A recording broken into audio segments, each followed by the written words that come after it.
The idea of guilt-free rest has become increasingly important in a world where productivity is often seen as the highest measure of personal worth.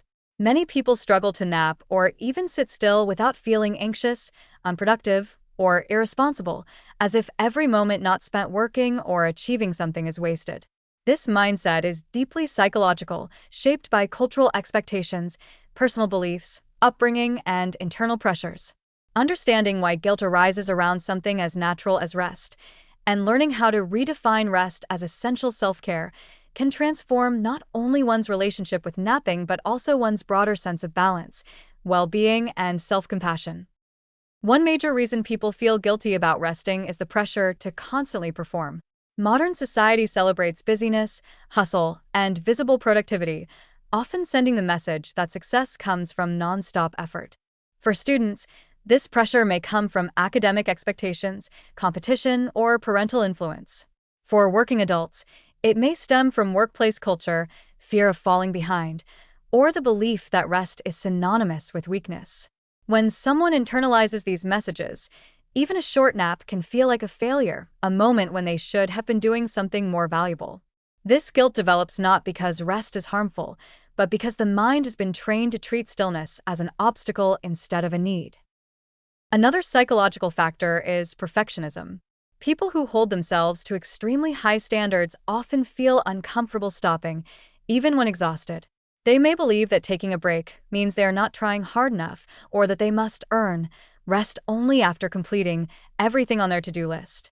But because the list is never-ending, rest is perpetually postponed and viewed as indulgent rather than restorative.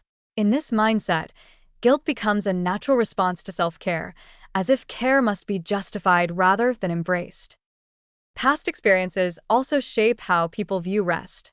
Some grew up in households where napping was discouraged or where rest was equated with laziness.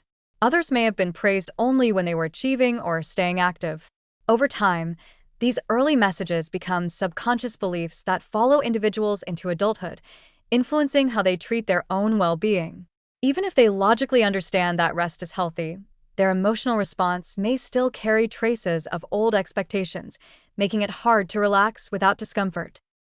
Despite these internal and external pressures, learning to view rest, and especially napping, as self-care is both possible and deeply transformative. It begins with reframing rest not as a detour from productivity, but as part of a sustainable cycle of energy, attention, and health. Napping restores cognitive performance, stabilizes emotions, protects long-term health, and reduces stress. In many cases, it actually improves output rather than diminishing it.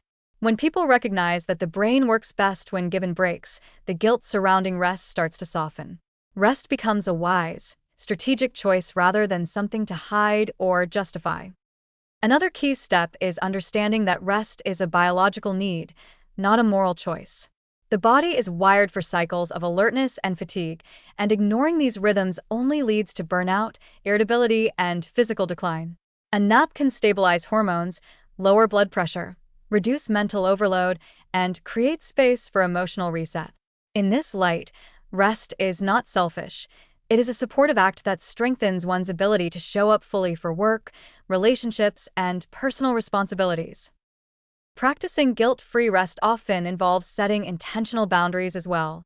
Scheduling a short nap or break allows the mind to accept rest as a planned part of the day rather than an impulsive act of avoidance. Establishing small rituals, deep breathing, dimming the lights, or listening to calming sounds can cue the brain that it is safe to relax. Over time, the body begins to treat these moments as nourishing rather than threatening to productivity. Self-compassion also plays a central role. Many people who feel guilty resting speak harshly to themselves without realizing it, using inner language like, "I'm wasting time," or "I shouldn't be resting."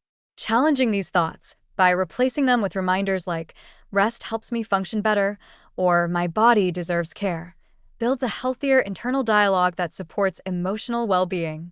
The more someone practices kindness toward themselves in moments of fatigue, the easier it becomes to rest without regret.